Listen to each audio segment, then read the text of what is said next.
हाय मैत्रिणींनो, आम्ही बहिणी आपल्या चॅनलमध्ये तुमच्या सर्वांचे खूप खूप स्वागत. तर आज निघालो होतो आम्ही गावाकडे. गावाकडे आल्यानंतर सासूबाईंनी केली होती सुंदर अशी पावभाजी. तर म्हटलं आता त्याचा सुंदर असा आस्वाद घेऊयात. आम्हाला थोडासा यायला वेळच झाला. काय झालं, गाडी येताना गाडीतलं पेट्रोल संपल्यामुळं अचानकच आणि जवळपास कुठे पेट्रोल पंप नसल्यामुळे थोडंफार अंतर आम्हाला चालत यावं लागलं. आणि त्यामुळं लेट झाला. तोपर्यंत घरातलं खूप वेळ झाल्यामुळे सगळ्यांची जेवणं झाली होती. मग आल्यानंतर आम्ही पावभाजीचा आस्वाद घेतला. आणि मग म्हटलं आपल्या बहिणींबरोबर, आपल्या मैत्रिणींबरोबर हा आपण एक व्हिडिओ शेअर करूयात म्हणून हा व्हिडिओ केला. मैत्रिणीनं येताना गाडीतलं पेट्रोल संपलं होतं, पण अंधार फार होता त्यामुळे मी व्हिडिओ करू शकले नाही.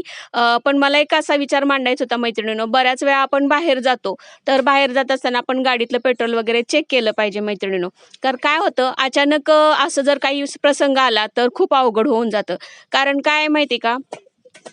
गावाकडची लोकं तर आपलेपणा दर्शवतात, त्यांच्याकडे जिव्हाळा असतो. पण जर आपण अनोळखी ठिकाणी गेलो, तर आपलं खूप प्रॉब्लेम्स येऊ शकतात. तर आपण जरी गाडीवर पाठीमागं बसत असलो, तरी आपण कमीत कमी आठवण तरी करून दिली पाहिजे, की बाबा पेट्रोल आहे किंवा नाही चेक करा. कारण लांबच्या ठिकाणी जायचं झालं आणि असा काही प्रसंग आपल्यावर आला, तर खरंच खूप मोठं संकट येण्याची शक्यता आहे.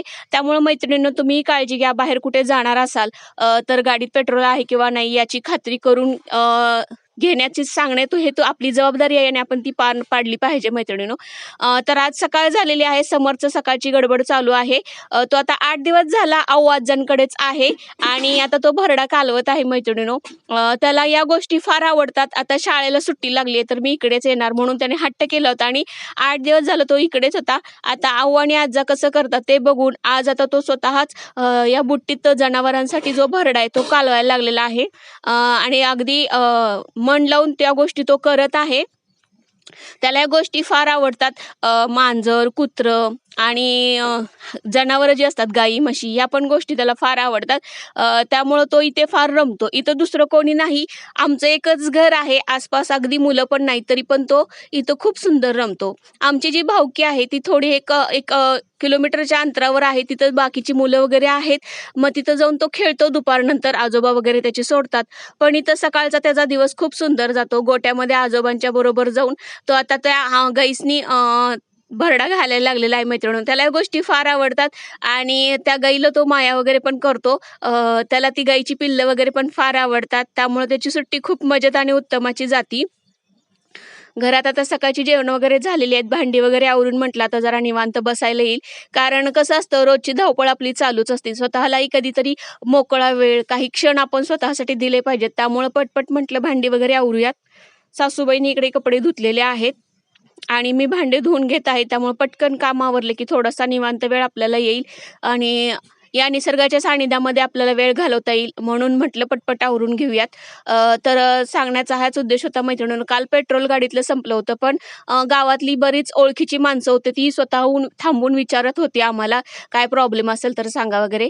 पण समोरचे आजोबा पेट्रोल घेऊन येत होते. त्यामुळं आम्ही थोडा वेळ तिथं वाट बघितली आणि थोडंसं अंतर जिथं शक्य होतं तेवढं आम्ही चालत पुढे आलो.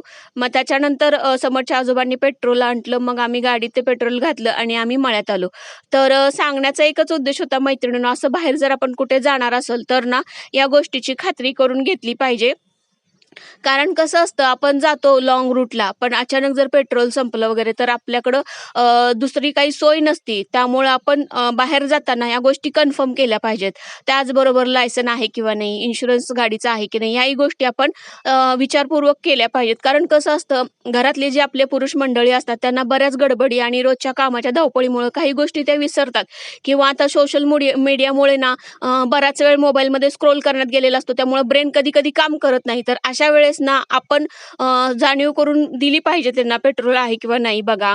गाडीचे ब्रेक्स व्यवस्थित आहेत किंवा नाही बघा किंवा इन्शुरन्स गाडीचा घेतलाय की नाही, लायसन घेतलंय की नाही, या गोष्टी आपण खात्रीपूर्वक करून घेतल्या पाहिजेत. आणि मैत्रिणींनो आणखीन एक गोष्ट, जरी तुम्ही कमवत्या असू किंवा नसू, थोडेफार पैसे तुमच्याकडेही ठेवत जावा. अचानक जर आपल्याबरोबर जे कोणी घरातले असतात त्यांच्याकडची पर्स घरी राहिली किंवा काही झाली, तर आपल्याकडे थोडेफार पैसे असावेत. त्यामुळे नेहमी बाहेर जाताना ना स्वतःकडे थोडेफार पैसे आहेत किंवा नाही याची खात्री करत जावा. कारण कसं असतं गावातल्या गावात आपण फिरतो ती गोष्ट वेगळी. ज्यावेळेस आपण आपलं गाव सोडून दुसरीकडे जाणार असतो, तेव्हा या गोष्टी आपण कटाक्षाने पाळल्या पाहिजेत मैत्रिणींनो. तर सांगण्यासाठी हेच रात्री आम्हाला जो प्रसंग आला ना, तो प्रसंग म्हटलं आपल्या मैत्रिणींबरोबरही शेअर करावं. कारण पेट्रोल संपल्यानंतर आम्ही चालत होतो, तर दोन्हीकडून शेती आणि काळाभोर असा काळोख होता, कारण रात्र झाली होती आम्हाला इकडे यायला. तर मग माझ्या मोबाईलची बॅटरी चालू करून आम्ही त्या बॅटरीच्या उजेडात आलो. कारण काय पेट्रोल संपलंय, तर का संपलं याच्यावर विचार करण्यापेक्षा आपण त्याच्यावर काहीतरी समस्या काढली पाहिजेत, म्हणून आम्ही चालत येण्याचा मार्ग स्वीकारला मैत्रिणीनं. तर असे प्रसंग आपल्या आयुष्यात येतात. तर तो प्रसंग का आला याचा विचार करण्यापेक्षा किंवा या गोष्टी कशामुळे झाल्या याचा विचार करण्यापेक्षा त्यावर आपण आता मात कशी करू शकतो, त्या समस्येवर आपण तोडगा कसा काढू शकतो, या गोष्टीचा विचार केला ना, तर तो प्रसंग सहजपणे आपण पार पाडू शकतो. त्या संकटातून आपण बाहेर येऊ शकतो मैत्रिणींनो. सकाळचं हे वातावरण बघू शकता. मळ्यातलं सगळीकडे आता उजेड आहे. पण हीच जर रात्र बघितलं तर सगळीकडे काळोख असतो. कारण इकडे लाईट्स वगैरे नसतात आणि दोन्ही बाजूने अंधार असतो. तरीसुद्धा शेतातलं आणि मळ्यातलं हे वातावरण खूप छान आणि आनंददायक असतं मैत्रिणींनो. तर म्हटलं आपल्या मैत्रिणींबरोबर हा आपण आपला जो निसर्गाचं सानिध्य आहे हे आपल्या मैत्रिणींबरोबर शेअर करावं म्हणून हा व्हिडिओ तयार केलेला आहे मैत्रिणींनो. आता गावाकडे आले तर 2-3 दिवस गावाकडे आम्ही राहणार आहोत आणि या निसर्गाच्या सानिध्याचा आम्ही अनुभव घेणार आहे. तर मैत्रिणींनो भेटूया अशाच एखाद्या सुंदर अशा व्हिडिओमध्ये. तोपर्यंत बाय. वासुदेवाच्या टोपीसारखं झाले हे. बडीम ती ह्याची पुढची रचलेली नालीचे हे घातलेले.